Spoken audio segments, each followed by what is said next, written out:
Mike Thompson was just a night janitor mopping floors when three armed men cornered his CEO's pregnant wife in the parking garage. He had 30 seconds to choose: hide and save himself for his daughter Emma, or step out and risk everything for strangers who might become family forever. Before watching full story, comment below from where you watching. Also like and subscribe for more stories. Mike Thompson wiped the sweat from his forehead as he mopped the marble floors of Sterling Corporation. It was 6 p.m. and the tall glass building was slowly emptying out. Lawyers, executives, and secretaries walked past him without a second glance. To them he was invisible, just the janitor who cleaned up after their busy days. But Mike didn't mind. Every dollar he earned here meant food on the table for his 7-year-old daughter, Emma. Every hour of work brought them closer to a better life. "Daddy always says honest work is good work," he whispered to himself, remembering the promise he made to Emma that morning. Mike had been working at Sterling Corporation for 3 years. He started after his wife Sarah died in a car accident, leaving him alone with baby Emma. The insurance money ran out quickly, and Mike had to take any job he could find. Cleaning offices wasn't his dream, but it paid enough to keep his little girl safe and happy. As he pushed his cart down the hallway, Mike heard voices coming from the CEO's office. The door was slightly open, and he could see Mr. Richard Sterling talking to his pregnant wife, Lisa. She was 8 months pregnant and glowed with happiness. "The baby kicked again," Lisa laughed, placing her husband's hand on her belly. Mike smiled. He remembered when Sarah was pregnant with Emma. Those were the happiest days of his life. He quickly looked away and continued cleaning, not wanting to intrude on their private moment. "Sir, your car is ready downstairs," came a voice from behind Mike. It was James, Mr. Sterling's personal driver and bodyguard. Mike had seen him many times, but they had never spoken. James was a big man with kind eyes who always nodded politely when he saw Mike. "Thank you, James." "Lisa, are you ready to go home?" Mr. Sterling asked his wife. "Yes, but I need to use the restroom first," Lisa replied, walking slowly because of her pregnancy. Mike continued cleaning, thinking about Emma waiting for him at their neighbor Mrs. Rodriguez's house. She would be doing her homework, probably drawing another picture for him to hang on their refrigerator. Emma was his whole world, his reason to wake up every morning and face another day. 20 minutes later, the building was almost empty. Mike was in the parking garage, emptying trash bins near the elevators. The underground garage was dimly lit and eerily quiet. Only a few cars remained, including Mr. Sterling's black sedan where James waited. Mike heard the elevator ding. Mr. Sterling stepped out first, followed by his wife Lisa, who moved carefully due to her pregnancy. "Take your time, honey," Mr. Sterling said gently, supporting his wife's arm. As they walked toward their car, Mike noticed something strange. 3 men in dark clothes emerged from behind concrete pillars. They moved quickly and quietly, like shadows in the night. Mike's heart started beating faster. Something was very wrong. The men pulled out guns and pointed them at the Sterling family. "Don't move," one of them shouted. "Give us everything you have." Mr. Sterling immediately stepped in front of his pregnant wife. "Please take whatever you want. Just don't hurt my wife. She's pregnant." "We know exactly who you are, Mr. Sterling," the leader said with a cold smile. "And we know how much you're worth." Mike crouched behind a concrete column, his hands shaking. He should call the police, but his phone was in his locker upstairs. The security guard had already gone home for the night. "Please," Lisa whispered, tears streaming down her face.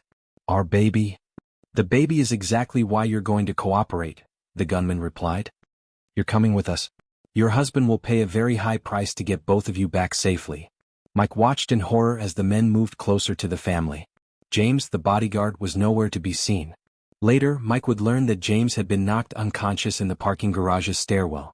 Mr. Sterling held his wife protectively. "I'll give you anything. Money, jewelry, whatever you want. Just let my wife go to the hospital. The baby could come any day now." "That's not how this works," the leader laughed cruelly. Mike knew he had to do something.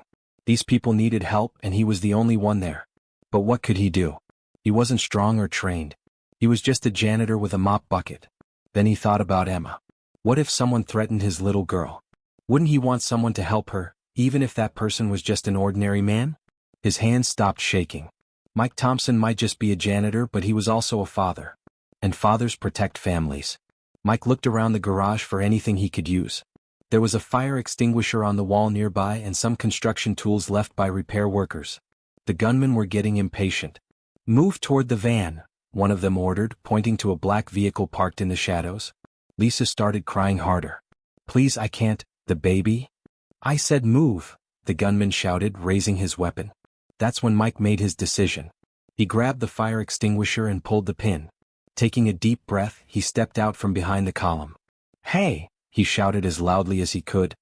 Leave them alone. The three gunmen turned in surprise. They hadn't expected anyone else to be in the garage. Get back or you'll get hurt, the leader warned, pointing his gun at Mike. Mike's legs felt like water, but he didn't move back. I'm not going anywhere. These people have done nothing wrong. Who are you? Another gunman asked. I'm nobody important, Mike replied honestly. Just a janitor. But that lady is pregnant, and pregnant women shouldn't be scared like this. Mr. Sterling stared at Mike in shock. Sir, please get back. Call the police. No time for police, Mike said, never taking his eyes off the gunman. Besides, I can't leave you here alone. The leader laughed. You think you can stop us? You're just one man with a fire extinguisher. Maybe, Mike said. But I'm also a father. And fathers don't walk away when families need help. Lisa looked at Mike with tears in her eyes. This stranger was risking his life for people he barely knew. Last warning, the gunman said. Walk away now. Mike thought about Emma's smile, her laugh, the way she hugged him every night before bed. If he died tonight, she would be alone in the world. Mrs. Rodriguez was kind, but Emma needed her father. But then he looked at Lisa's frightened face and her pregnant belly. That baby deserved to be born safely, to grow up with loving parents. I'm not walking away, Mike said firmly. The gunman pulled the trigger. The first bullet hit Mike in the shoulder, spinning him around. Pain exploded through his body, but he didn't fall. He squeezed the trigger on the fire extinguisher, sending a thick white cloud toward the gunman. Run, he shouted to the Sterling family. Get to the elevator. The second bullet caught Mike in the chest, and this time he stumbled. But he kept moving forward, using the fire extinguisher like a weapon, swinging it at the closest gunman. Mr. Sterling grabbed his wife's hand and started running toward the elevator. Come on, Lisa. Move. The third bullet hit Mike in the leg and he fell to his knees. Blood was spreading across his janitor's uniform, but his eyes remained focused on the gunman. You stupid fool, the leader screamed. You've ruined everything. Mike could barely breathe, but he managed to speak. Good, that's what I wanted. The fourth bullet struck Mike in the stomach and he collapsed completely. But he had done what he set out to do. The Sterling family had reached the elevator. He could hear the doors closing, taking them to safety. The gunmen, frustrated and angry, ran toward their van and drove away quickly. They knew police would arrive soon, and their plan had failed completely. Mike lay on the cold concrete floor, staring at the ceiling. Each breath was harder than the last. Blood pooled around him and his vision was getting blurry. Emma, he whispered. Daddy's sorry. He thought about his daughter's face, her laughter, the way she always waited by the window for him to come home from work. Who would take care of her now? Who would help her with homework and kiss her goodnight? As darkness closed in around him, Mike heard footsteps running toward him. Someone was calling for an ambulance. He heard Mr. Sterling's voice. This man saved our lives. He's a hero. Mike wanted to tell them he wasn't a hero. He was just a father who couldn't stand by and watch while a family was hurt. But the words wouldn't come. His last conscious thought was of Emma, and he prayed that somehow she would be okay. Mike woke up 3 days later in the hospital. Machines beeped around him and tubes connected his body to various devices. Every part of him hurt, but he was alive. Daddy? Emma's voice cut through his confusion. His little girl was sitting beside his bed, her eyes red from crying. Mrs. Rodriguez sat nearby, looking relieved. Emma, Mike whispered, his voice hoarse from the breathing tube. Are you okay? I was so scared, Daddy, Emma cried, carefully hugging him. The doctor said you might not wake up. Mrs. Rodriguez wiped her eyes. The whole neighborhood has been praying for you, Mike. You've been in the news. Everyone knows what you did. Mike was confused. The news? You saved that family, Mrs. Rodriguez explained. The CEO and his pregnant wife. You're being called a hero. Mike tried to remember everything clearly. The garage, the gunman, the pregnant lady who was so scared. Are they okay? They're fine, came a familiar voice from the doorway. Mike looked up to see Mr. Sterling entering the room. He looked tired but grateful, carrying a large bouquet of flowers. Mr. Thompson, Mr. Sterling said softly. How are you feeling? I'm alive, Mike replied. That's more than I expected. Mr. Sterling pulled up a chair beside the bed. The doctor said it was a miracle. 4 bullets, but none hit any vital organs directly. You lost a lot of blood, but you're going to make a full recovery. Emma held her father's hand tightly. Daddy, why did you do something so dangerous? Mike looked at his daughter's innocent face. How could he explain that sometimes people have to make hard choices? That sometimes protecting others is worth any risk? Emma, what would you do if you saw a little girl being hurt by bad people?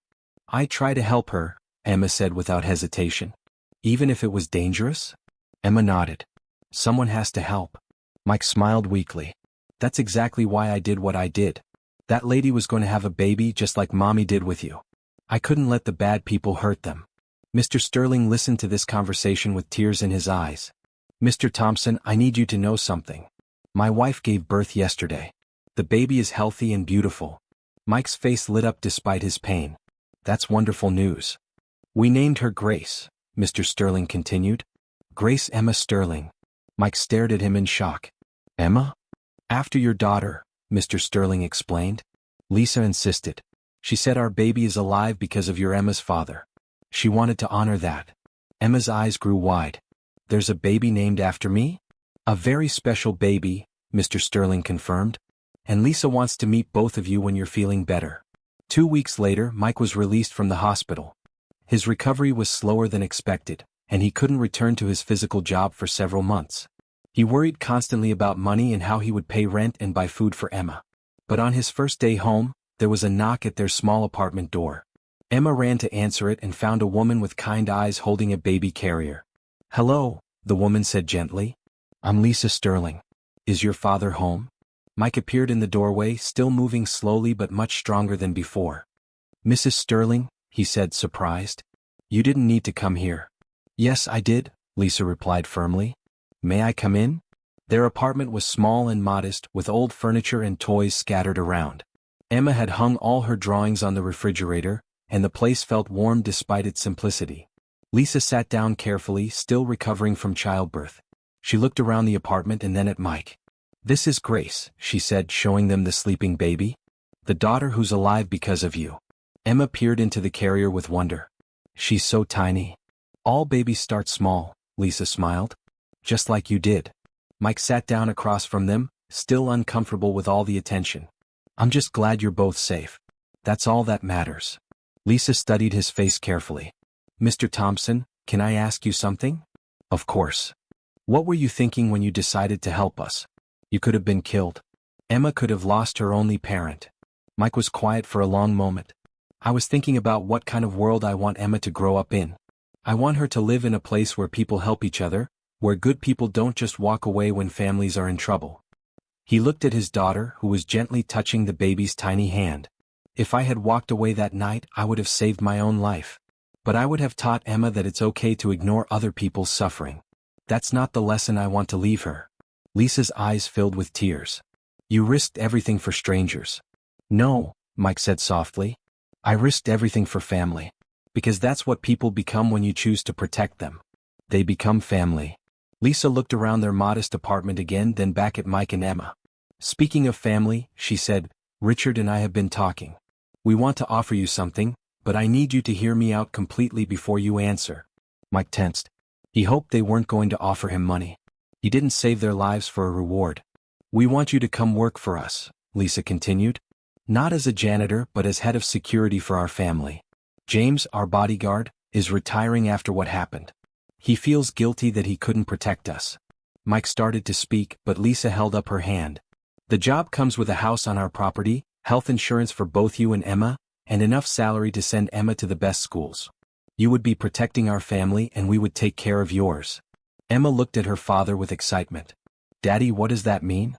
Mike was overwhelmed. Mrs. Sterling, I don't know anything about security work. But you know everything about protecting families, Lisa replied. And that's what we need. Someone who will put family first no matter what. She stood up carefully, still holding the baby. Think about it, she said. But know this, you saved 2 lives that night. Now we want to save yours.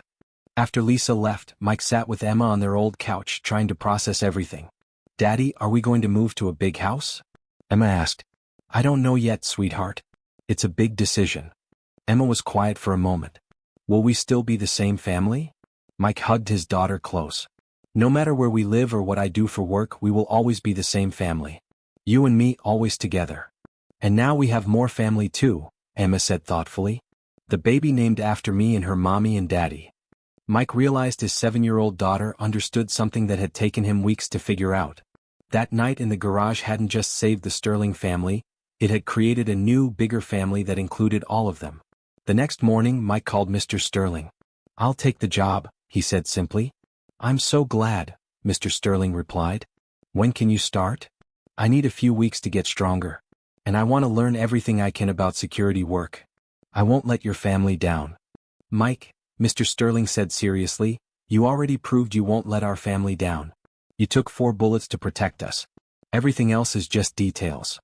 3 months later, Mike and Emma moved into a beautiful cottage on the Sterling estate. It had 3 bedrooms, a big kitchen, and a yard where Emma could play safely. Emma enrolled in a private school where she quickly made friends. Her teachers said she was exceptionally kind and always stood up for other children who were being bullied. "Like father, like daughter," Lisa said when she heard about Emma's behavior at school. Mike threw himself into learning his new job. He studied security procedures, took self-defense classes, and learned how to use security equipment. But most importantly, he spent time with the Sterling family, understanding their routines and needs. Baby Grace grew quickly and she seemed to recognize Mike's voice. When she cried, sometimes only Mike could calm her down. "She knows you saved her life," Lisa said one day watching Mike rock the baby to sleep. "I think she just likes my singing voice," Mike replied with a smile. But deep down he wondered if Lisa was right. If somehow, even as a tiny baby, Grace understood that this man had risked everything so she could exist. As months passed, the 2 families became truly one family.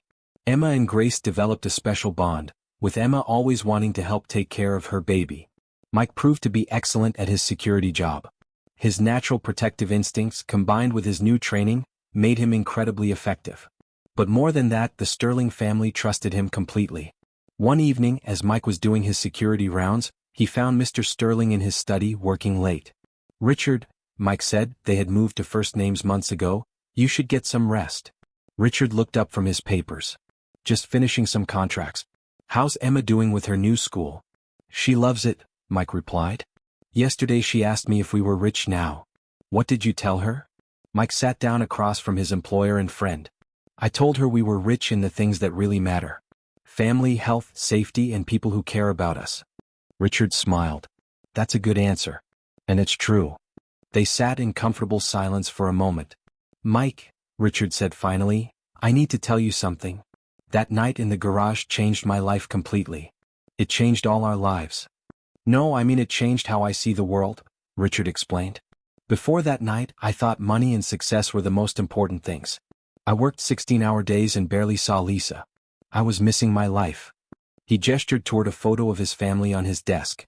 "When I saw you step out from behind that column, knowing you could die, knowing you had a little girl at home who needed you, I realized what real courage looks like.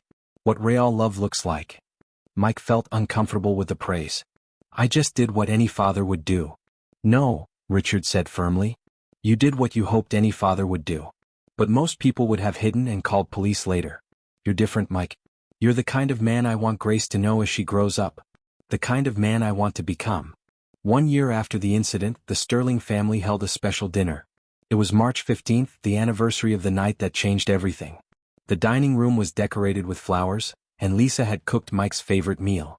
Emma wore a new dress that Lisa had bought for her, and baby Grace sat in a high chair, babbling happily. "I'd like to make a toast," Richard said, raising his glass of apple juice. Emma insisted everyone should have the same drink. 1 year ago, our lives were saved by the bravest man I've ever known. Mike Thompson risked everything to protect my pregnant wife and unborn child. He didn't know us well, he didn't owe us anything, but he stepped forward when we needed help." Mike looked uncomfortable, but Emma beamed with pride at her father. "But tonight isn't just about remembering that scary night," Richard continued. "It's about celebrating the family we've become. Mike and Emma aren't employees who live on our property. They're family who share our lives." Lisa stood up, holding Grace. "Mike, I need to tell you something I've never said properly. When I was lying in that hospital bed after Grace was born, the doctors told me about your injuries. 4 bullets, massive blood loss, touch and go for days." Her voice got emotional. "They said if you had hesitated even 30 seconds before helping us, Grace and I would have died. 30 seconds, Mike.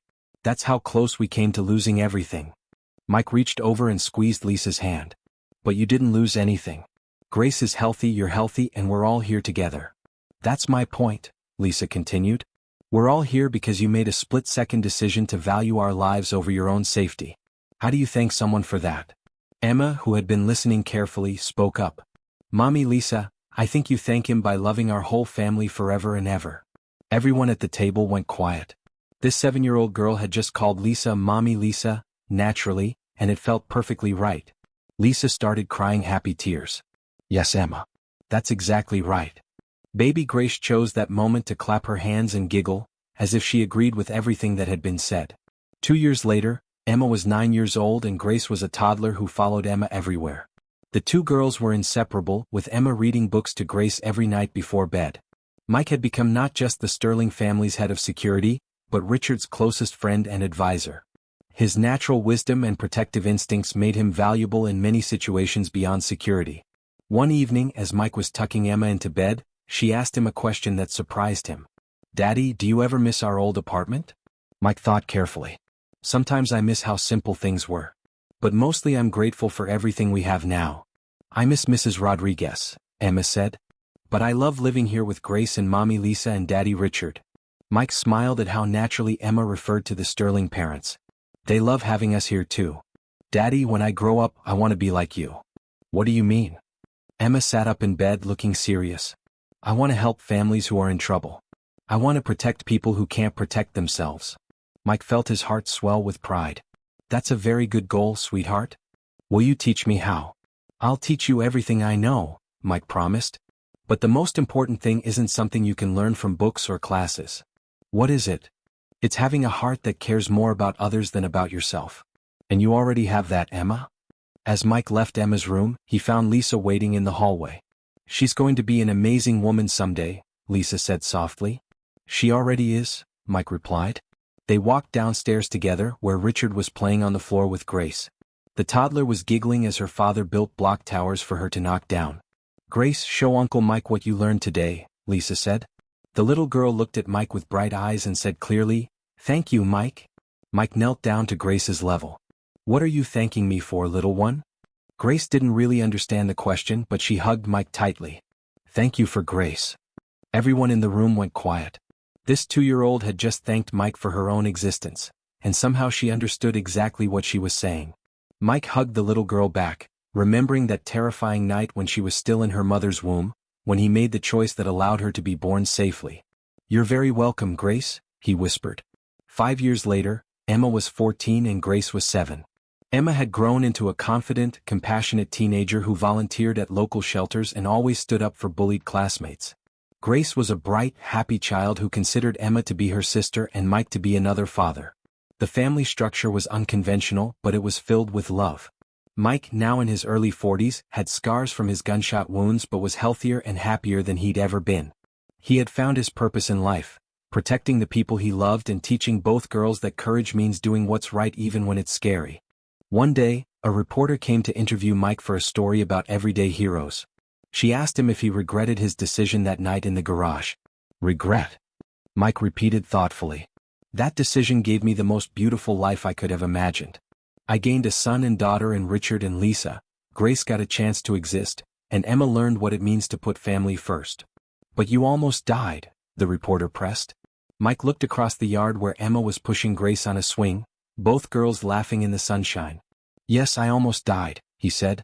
But by risking my life, I saved 2 lives and created a family that's stronger than anything I could have dreamed of. He paused, watching his daughters play. I was just a janitor who made a choice in 30 seconds. But that choice taught me something important. We don't become heroes by being perfect or fearless. We become heroes by loving people enough to act when they need us most. The reporter packed up her equipment, but before she left, she asked one final question. What would you say to other parents who might face a similar situation? Mike didn't hesitate. I'd tell them that the most important thing you can teach your children isn't how to be safe, it's how to be brave. Because if you raise brave children, they'll create a world where everyone is safer. As the reporter's car pulled away, Grace ran over to Mike and climbed into his lap. Uncle Mike, Emma says you're the bravest person in the world. Is that true? Mike hugged the little girl whose life began because of his choice. No, Grace. The bravest person in the world is whoever chooses to help when help is needed. That could be anyone, your sister, your parents, your teacher, or even you someday. Even me? Grace asked with wide eyes. Especially you, Mike replied. Because you were born from an act of courage, and courage is something you carry in your heart forever. That evening, as Mike tucked both girls into their beds, Grace had moved into Emma's room because she didn't like sleeping alone. He reflected on the journey that brought them all together. He started as a single father just trying to survive, cleaning floors and emptying trash cans. He thought his job was insignificant, that he was just invisible to the important people around him. But that night in the garage taught him something profound. There are no insignificant people, only significant moments. And when those moments come, the size of your bank account or the title on your business card doesn't matter. What matters is the size of your heart and your willingness to act. Mike Thompson took 4 bullets to save a family of strangers. In return, he gained a family that would love and support him for the rest of his life. He learned that the greatest wealth isn't money, it's the people who would risk everything for you just as you would risk everything for them. And every night, as he listened to the sounds of his family sleeping safely in their beds, Mike knew he had made the right choice. Not just for the Sterling family but for Emma, for Grace, and for himself. Because sometimes, the most important thing a father can do is show his children that love is always worth fighting for.